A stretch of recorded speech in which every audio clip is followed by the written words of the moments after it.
Não é errado não estar tudo bem.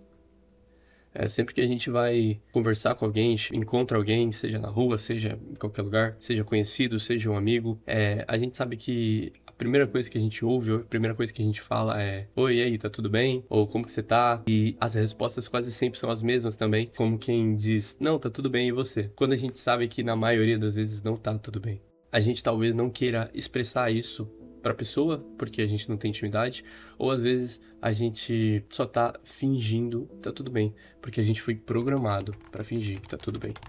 A gente foi ensinado que mostrar vulnerabilidade é um sinal de fraqueza, ou a gente usa isso como uma forma de proteger nossos sentimentos negativos, ou talvez a gente não quer que os outros se preocupem conosco. A gente quer lidar com os nossos problemas sem que os outros possam se preocupar com a gente.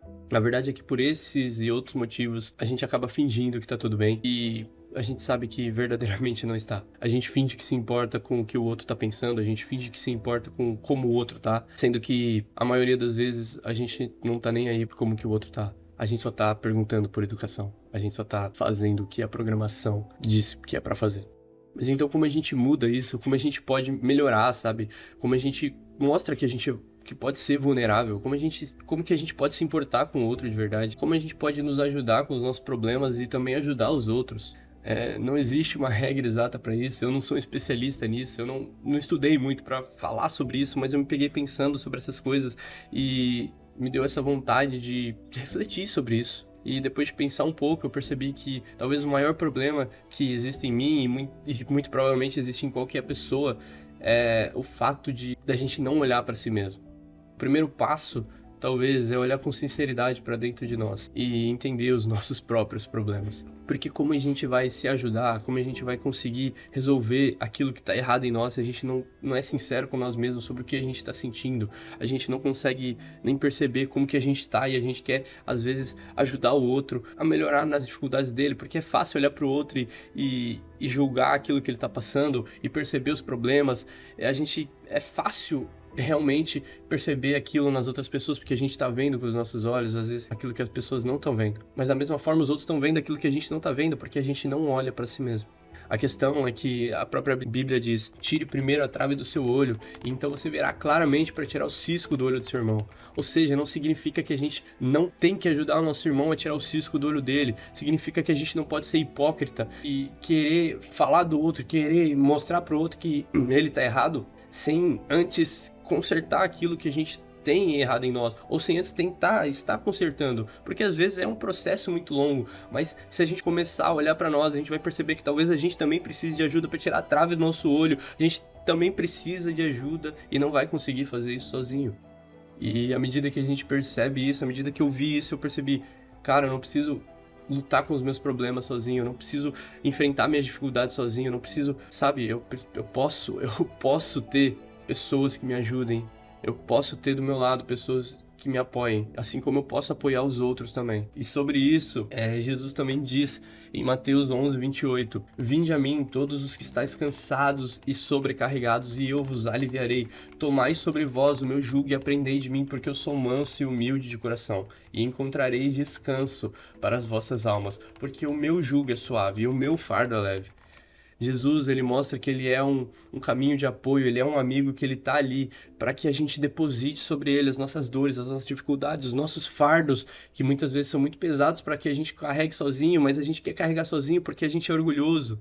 Só que olhando para isso eu vi, cara, eu sou tão errado, eu sou tão pecador quanto qualquer um, eu tenho tantos problemas quanto qualquer um e eu não vou conseguir cuidar de mim sozinho. Se eu tenho a opção, e Jesus também deixou, não só ele, mas pessoas com que possam me ajudar a seguir esse caminho, pessoas que possam servir de apoio para mim, por que que eu iria fazer isso sozinho? Jesus deixou a igreja como o corpo dele. A igreja é o corpo de Cristo. Então, como que eu vou na igreja? Como que eu iria na igreja sem fazer parte do corpo? E como uma parte do corpo poderia não sentir a dor da outra parte do corpo? Porque se o corpo está conectado, se é o mesmo corpo, quando uma parte do corpo sente dor, todo o corpo sente essa dor junto.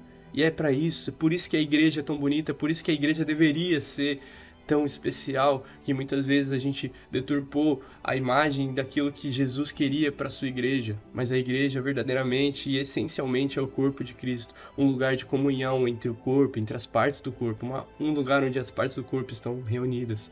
E é muito mais fácil, muito mais leve quando você caminha com pessoas que se importam, quando você caminha com pessoas que você ama. E a gente percebe que a gente não precisa caminhar sozinho. Então eu tenho aprendido que eu não estou sozinho e eu não preciso estar. Não é só sobre ter o Espírito Santo comigo a todo momento, mas é sobre ter pessoas com quem eu posso confiar e posso contar. E sobre ser uma pessoa que os outros possam confiar e possam contar comigo também.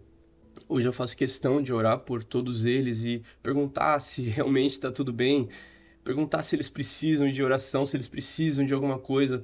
De certa forma, eu tento fazer o possível para que eles se sintam confortáveis e muitas vezes, às vezes, continuo recebendo, não, relaxa, tá tudo bem, pode ficar tranquilo, mas ainda assim eu faço questão de tentar, sabe? E eu faço questão de mostrar quando não tá tudo bem comigo também, mesmo que às vezes eu não queira expor um motivo ou eu não queira dar detalhes de como eu estou, eu não faço questão de fingir que eu tô bem.